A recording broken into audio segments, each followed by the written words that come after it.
What's up, everybody? Welcome back to NASCAR World News, the channel that brings you the fastest, freshest, and most fired-up stories in motorsport. I'm your host, and today, oh boy, today we've got a story that had the entire racing world talking. They said it loud, they said it proud. Shane Van Gisbergen is a road course guy. Put him on an oval? Forget it. He'll never figure it out.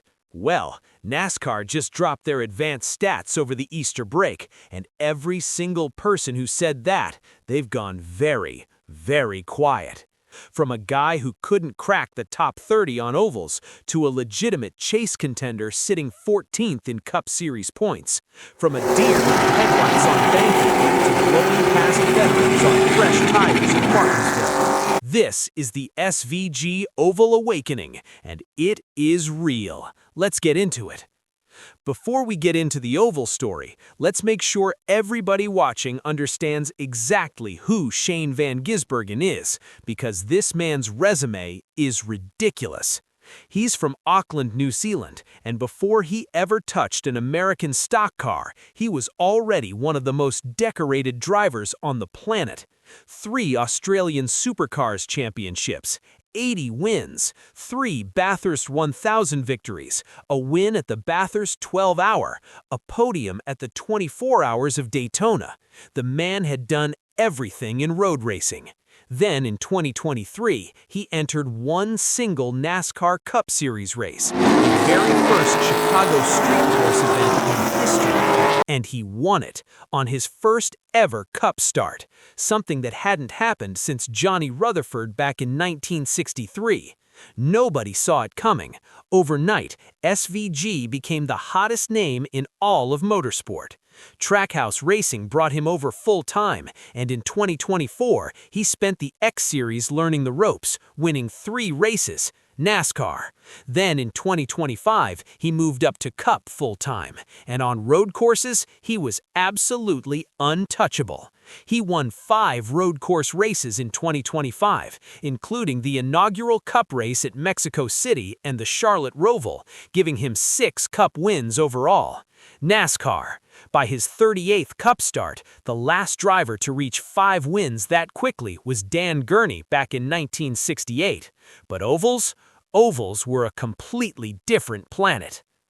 Let's not sugarcoat what happened in 2025 on ovals. It was ugly. His first 3 oval races were 31st at Phoenix, 34th at Las Vegas, and 32nd at Homestead. He was stuck outside the top 30 in points for the most of the first half of the season, sitting down in 33rd place before Mexico City saved his whole year.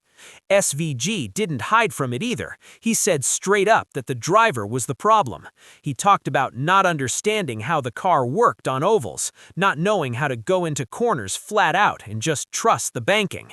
His crew chief, Stephen Doran, was also in his second Cup season, so both of them were genuinely learning together, from scratch, in the deep end. Other world-class road course specialists have come to NASCAR and taken years, not even to master ovals, just to get competitive on them. The question going into 2026 was simple and brutal. Could SVG actually fix this? Because if the answer was no, he would never be a real championship threat. He'd just be a road course specialist, spectacular on certain weekends, invisible on others. Well, the numbers are in, and the answer is looking like a very strong yes. 7 races into 2026, let's just run through what SVG has done on ovals, because the improvement race by race is staggering.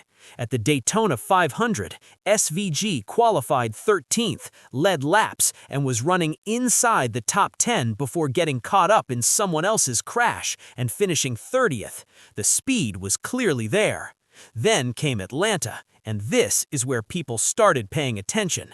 SVG went through the infield grass twice during that race, once when Kyle Larson spun directly into his lane, and still drove all the way back to a 6th finish, his best oval result ever. After the race, he said, "I felt confident here. We built on what we learned, and I felt comfortable making moves." At COTA, the road course, SVG finished second, just short of tying Jeff Gordon's record of 6 consecutive road course cup wins. He gained 11 spots in the standings in a single afternoon, jumping all the way to 5th. NASCAR. Then Phoenix, he spun twice and still recovered to finish 11th. A year ago, that would have been 31st. In 2026, it's an 11th. Las Vegas was brutal. He damaged his front splitter on lap 1 and spent the whole race nursing a broken car to the last place finish. That one stung. But here's what separates champions from everyone else: how you bounce back. His average finish on ovals climbed significantly compared to the same stretch a year ago, a jump achieved within the same calendar year. Pro Football Network. And then Martinsville, perhaps the most telling performance of them all.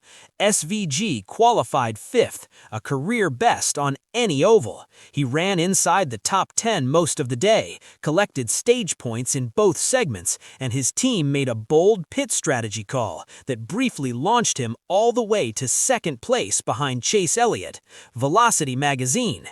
After the race, SVG said, ran in the top 10 all day, but lacked overall grip and wasn't able to hold position on the restarts. Great progress heading into the off weekend. Yahoo Sports. He ended up 11th. Combined with stage points, he walked away from Martinsville with 34 points and sits 14th in the Cup Series points. Velocity magazine. That is not a fluke. That is a pattern. Now here's where it gets really interesting, because it's not just the eye test anymore. NASCAR Insights released their advanced analytics over the Easter break, and the numbers back up everything we're seeing on the track. They use something called the Adjusted Points Plus Index, which measures how good a driver's finishes are compared to the Cup Series average of 100. SVG is now above average on drafting tracks and short tracks. Even on regular ovals, where he's still working to get to Cup average, he's dramatically closer than where he was a year ago, when his numbers were down in the 45 to 47 range on that index. NASCAR insider Eric Estep put it bluntly: we've seen other world-class road course ringers come to NASCAR and take years to just get competitive on ovals. Shane has done it in less than 12 months. Less than 12 months. Let that sink in. Trackhouse's best results in 2026, 6 of the top 7 belong to SVG. Front stretch. The guy they all said would never figure out ovals is now the best driver at his own team. And it's not just the analysts, the drivers in that garage, the veterans, the champions, they see it too, and they're talking. Denny Hamlin, the betting favorite for this year's championship, said the trend is clear, and that elite, superior drivers find a way to adapt. Chase Elliott, the 2020 champion, said he's not surprised at all. He said SVG has a remarkable natural feel behind the wheel. Christopher Bell was even more direct. He said SVG is clearly getting the hang of it, and it won't be long before he's a factor on ovals. Bell also made a fascinating point that the current format with only 20 minutes of practice is actually slowing SVG's development down. With the old format and hours of practice time, Bell believes SVG would be even further ahead right now. Even 3-time champion Jolie Logan gave him credit, and SVG's own teammate Ross Chastain, he said he can already picture rugby balls flying over the grandstands at an oval track someday, talking about SVG's famous victory celebration. The garage has spoken. The man is coming. But here's the part of this story that I think gets overlooked the most, and it's the part that makes SVG so easy to root for. He is not out here talking big. He's not beating his chest. He's not calling out critics. When someone asked him flat out if an oval win is coming soon, he said he's still a long way from it. He said he doesn't want to win on luck. He wants to earn it. He told his team after Atlanta, "I need to do better on these oval weekends and keep scoring those points. We're fighting hard to get stage points, and that's a huge positive. We didn't really get stage points on ovals last year, so we're in a lot better position now, which is awesome. And the road courses, they're like holidays for us. NASCAR." That humility combined with that talent, that combination is dangerous. And now with NASCAR switching back to the chase format in 2026, there's no safety net, no points buffer. You either make the chase on results or you go home. SVG knows that, and the way he's been racing, he's building his case every week. So there it is, NASCAR World News family, the full story of Shane Van Gisbergen's oval awakening in 2026.